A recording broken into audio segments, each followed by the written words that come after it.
Kapade Guam and welcome to KYM News Extra. I'm Sonya Artero. From repeated attempts to transition into the Justice Building to having to resort to Sunshine Act requests in order to gain information, one thing is for certain: the transition between the Moylan and Limtiaco administrations hasn't been an easy one. Here to talk about the uphill battle of her first 30 days in office and her long list of goals is the island's second elected Attorney General, Alicia Limtiaco. Thank you very much for coming on tonight. Thank you very much, Sonya. Welcome back home. Oh, well, thank you. Thank you very much. Now, being refused access to inspect anything prior to assuming office, what was that experience like? I'm so sorry to even have to bring that up, but it must have been very difficult and very challenging. Sonya, that's correct. It was very challenging. In any transition in an official government capacity, I've always seen it as being a very important part of the process. We're in a situation where in order to benefit the people of Guam, it was our desire, meaning myself as well as members of my transition committee, to be as prepared as possible in order for the transition to be smooth, effective, and efficient. So it was challenging, it was disappointing. However, my transition committee members as well as myself were firm in terms of our intention to move forward with the process and speak to other government officials regarding the information that we knew would be pertinent to being prepared for the office, and fortunately were able to get access to information that was, of course, public information, and that definitely made a difference in the process. Now, being sworn in at midnight, one could only wonder, were there threats to you or the office? What was the story behind being sworn in right at midnight? It was a decision that I had made, also in speaking with others, other people, my family members, as well as friends and supporters. I made the decision because it was just time to move forward. There was a lot of work that I knew, that many people knew, needed to be done with the Office of the Attorney General, and it was just time to get the ball rolling and get into the office and meet the staff and employees and the attorneys of the Attorney General's office and get to work, and that was the catalyst behind that decision. Now, it is no secret that there was this horrible rate of turnover at the Attorney General's office, not even in the last administration, but the administration before then, if I may say. What are you doing to gain everybody's trust back? And what are you doing to gain those attorneys back, if in fact you do want them back?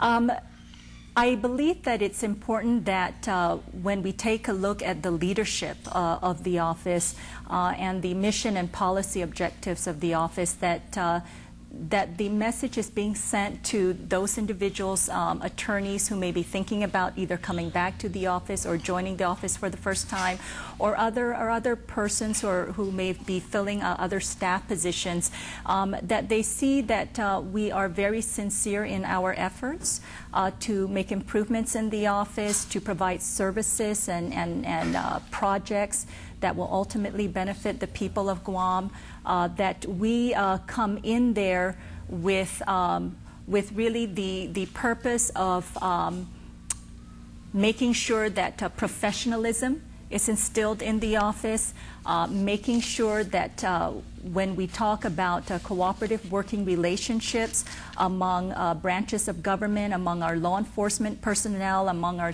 social service agencies and nonprofit organizations, that we mean that's part of our mission, that we believe that we must have a cooperative working relationship with all of these entities in order for us to move forward in benefiting our community. I have always said publicly that the Attorney General's office cannot fight crime alone, cannot have civil enforcement of our very important matters in the office, cannot handle child support all by itself, that we need to have this type of relationship among these entities that work very closely with our office. And so open communication was also very important and part of our message. We needed to let people know that we come in with the intention that if there are any disputes or disagreements that are brought forward, that we are willing to go to the table and sit down and communicate and talk about it and try to exhaust all efforts possible to either resolve the conflict or dispute before other efforts or choices are being made. And obviously, if that tough decision needs to be made to take court action or initiate a lawsuit, then we will make that decision.